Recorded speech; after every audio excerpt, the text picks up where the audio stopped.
Tila bangungot ang pagdaan ni Yolanda sa buhay ng pamilya ni Lorna Mabag. Buntis noon si Lorna. Hinding-hindi niya malilimutan ang 8 ng Nobyembre noong nakaraang taon.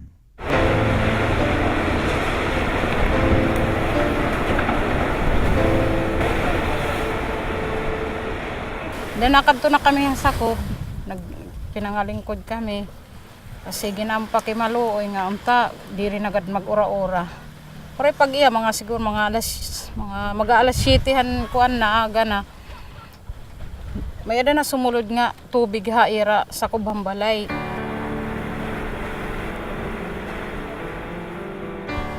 Tas damo na naggugugli at tubig. Aman to, gumawas kami. Paggawas namon, pag kami pakakagawas nga dahan maigit, kutob dayon din hiya ako ng tubig. Pakatabok namon nga dahituhan kuan, an ira balay, hataas-taasan dayon duro. Pero kating-kating ko nak mga anak, pati na akong kuan. Bumaw-baw kami nga dan atop.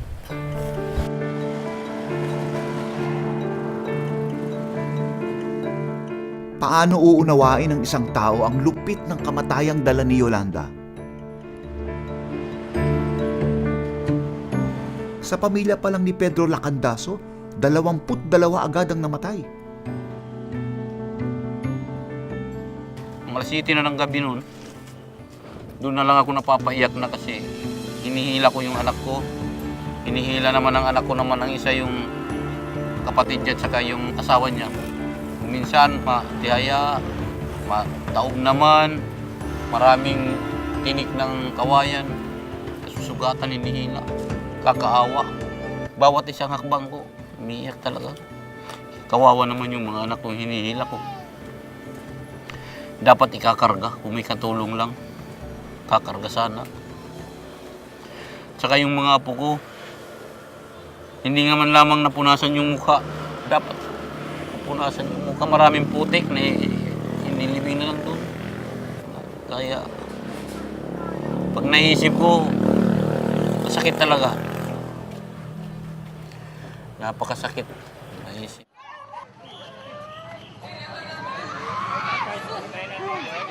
Tila walang katapusan ang pagyanig ng delubyo sa Kabisayaan. Matapos ang lindol na nag-iwan din ng malaking pinsala, libo-libong patay naman ang iniwan ni Yolanda. Paano uunawain ang paghihirap na bunga ng mga natural na kalamidad? Hindi ito for the first time nangyayari sa Yolanda. At si Jesus mismo ay sumigaw din, bakit mo ako pinabayaan? Ang turo ng simbahan ay makakalapit tayo sa Diyos nang may ganyang tanong.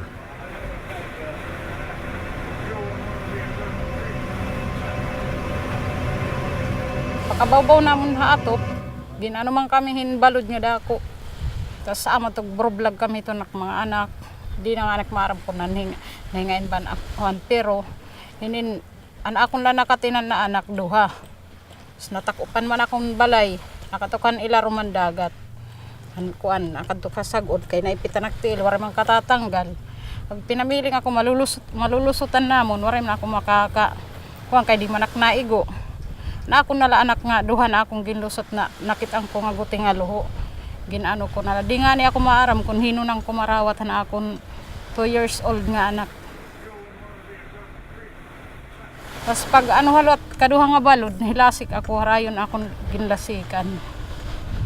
Tas nakita ko na akong asawa kugos niyan akong 2 years old na anak waray na gud kinabuhi. Dapat kasama sana ako nung namatay. Para hindi ko na maiisip yung nangyari sa kanila, nakakaawa, nakikita ko naghihirap sila nakasabit. Dapat naiisip ko, nakaligtas ako. Yung mga apong naghihirap, umiiyak, nakasabit. Hindi na ako nakaligtas sana. Yun lang iniisip ko, bakit pa nga ako nabuhay? Nakaligtas ako, ba't ako nakaligtas? Doon naman ako sa ilalim, sa loob ng bahay. Doon ako nasampay sa highway. Ano. ba't nakaligtas pa ako. Malubha ang pinsalang dala ng super bagyong Yolanda sa Kabisayaan. Huwag natin itago sa Diyos ang ating pagkalito. Panalangin yan. At yan ay panalangin hindi lamang ng may mga dinaramdam sa puso. Panalangin din yan ng may pag-asa. Bakit? At least, meron silang natatakbuhan at natatanong. Bimo, kung wala ka ng Diyos, kanino ka lalapit? Ewan ko, para ba ito pagtulong sa mga tao dito? Kaya ako nakaligtas? Para bang may mission pa ba akong tulungan ng mga tao dito?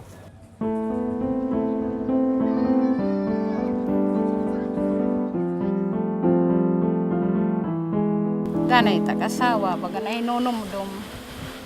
Amay ito nagtutukiya, tapos iya ko na lang ito't napakadigon. Inaano ko na lang nga, hagi, ayaw ka dito pag pinanhuna-huna, kahit di rito maturon ba't ira espiritu. Punta, pakimaluoy na lang kita, di nga ni simba na lalugod kita para mag-ampo kita. Amo na lang ito't akong gibubuhat. Maraming naging bunga ang pagdurusa.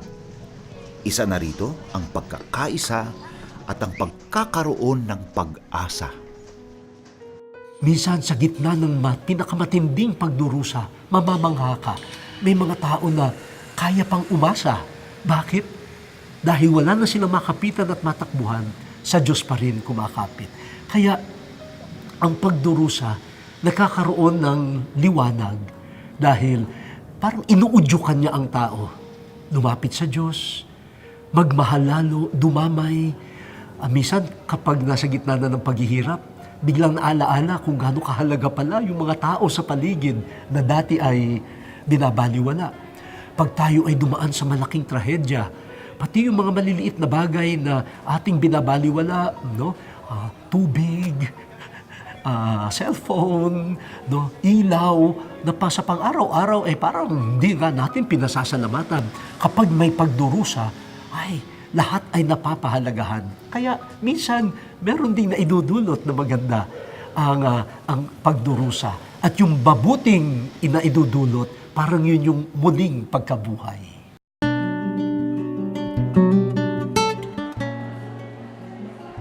Ngayon lang nakasaksi ang buong mundo ng bagyong sinlakas ni Yolanda.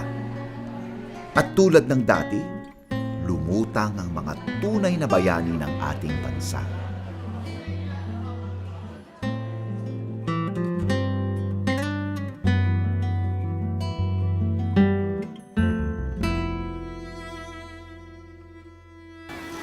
Ako mga anak nga nahisalin. Akong anak nga nasalin. Baga, sabi na ito yan na nga akong bagong hagin anak. Baga nakakahatagad man hiyahin. Baga kusog nga, baga makakuan ba ako. Realize nga dapat pa ako kumuanggod, humios, nga diri ako minukmuk na laba, diri ako magpinanhuna-hunaan mga nakalabay. Ada mga anak ko nga tulungan na isalin. Katulad nga anak kamanan Yolanda. Hindi ako nakakakuan ng kusog.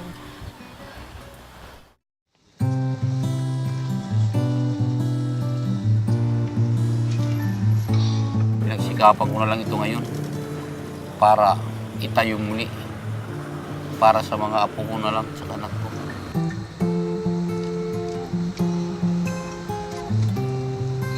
Nandito ang ating kadakilaan, ang kadakilaan ng pananampalataya natin. Makakalapit ka sa Diyos kahit siya na ang iyong tinatanong at siya na yung iyong parapangang sinisisi. At sabi nga ni Pope Francis sa kanyang mensahe sa ating mga Pilipino sa gitna ng pagdurusa, huwag kayong magsasawa magtanong sa Diyos Ama. Bakit? Yan ang tanong ng mga bata sa kanilang magulang. Mga batang maliliit laging, bakit ganyan? Bakit ganyan?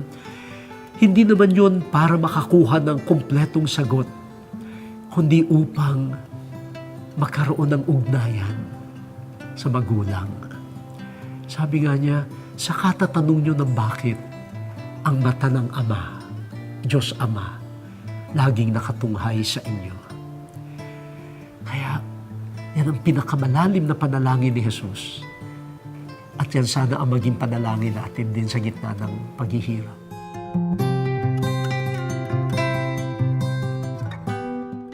I could not reconcile why such a violent thing could happen to a boy who was pure of heart.